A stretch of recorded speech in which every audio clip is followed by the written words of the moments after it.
ভারতের প্রতি আমরা বলতে চাই, ইলেকশনে কোনো ডিস্টার্ব করবেন না। এখন বিভিন্ন জায়গায় বক্তব্য দিয়ে বেড়াচ্ছে আমাদের সাথে প্রতারণা করা হয়েছে। প্রতারণা তো আপনি নিজের সাথে করেছেন, কর্মী বৃন্দের সাথে করেছেন।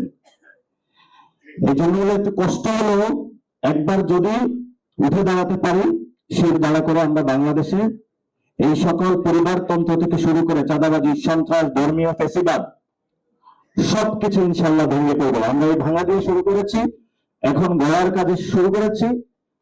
প্রফেশনালস যারা রয়েছেন, বিভিন্ন রাজনৈতিক দলে যারা রয়েছেন, আসলে ঐক্যবদ্ধ হন। ইনশাল্লাহ আমরা একটি নতুন বাংলাদেশ গঠন করব। বর্তমান রাজনৈতিক পরিস্থিতিতে একটি সংকট বিরাজ করছে। আমি রাতে সার্ভেতে বের হলাম, 34 জনের সাথে কথা বললাম যে ভাই বাংলাদেশে কি ভোট হবে ফেব্রুয়ারিতে? এর মধ্যে 31 জন বললো ফেব্রুয়ারিতে ইলেকশনের কোনো সম্ভাবনা দেখতেছি না। তো মানুষের মধ্যে একটা হতাশা বিরাজ করছে। আমরা যেহেতু ডেমোক্রেটিক বা গণতান্ত্রিক কান্ট্রি, আমাদের গণতান্ত্রিক পথে যেতে হবে।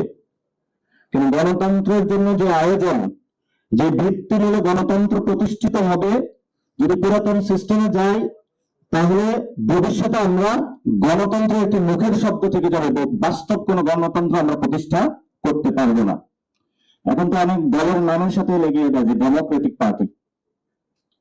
ডেমোক্রেটিক একটা মনোচর্চার বিষয়। ভোট আসলে 300 আসনে গডফাদার দিয়ে নমিনেশন, এর মধ্যে 100 হলে মাথায় আন্দোলন করবে, আগুন জ্বালাবে, সন্ত্রাস জ্বালাবে, এগুলোকে মাথায় নিয়ে আসা, রুমে নিয়ে এসে এখানে বন্ধ করে যে ঠিক আছে তোকে মেয়র দিচ্ছে, তোকে উপজেলা চেয়ারম্যান দিচ্ছে, তোকে ব্যবসা দিচ্ছে, কোন রকম একটা জিনিস করে তারপরে ইলেকশনে গিয়ে, পার্লামেন্টে গিয়ে আবার জনগণের উপরে ফেসিবাদী চাপিয়ে দেওয়া।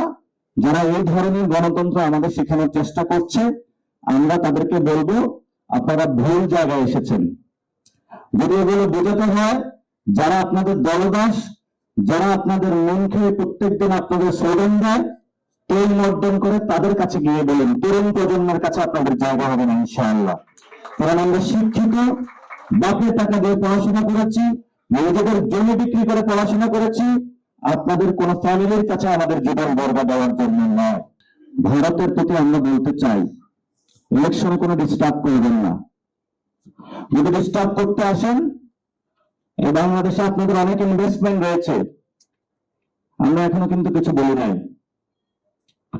সবকিছু বন্ধ হয়ে যাবে, ল্যাজ কেটে পালিয়ে যেতে হবে বাংলাদেশ থেকে। ব্রিটিশটা যেমন পালিয়ে গিয়েছিল, ল্যাজ কেটে এখান থেকে আপনাদের পালাতে বাধ্য হবেন আপনারা।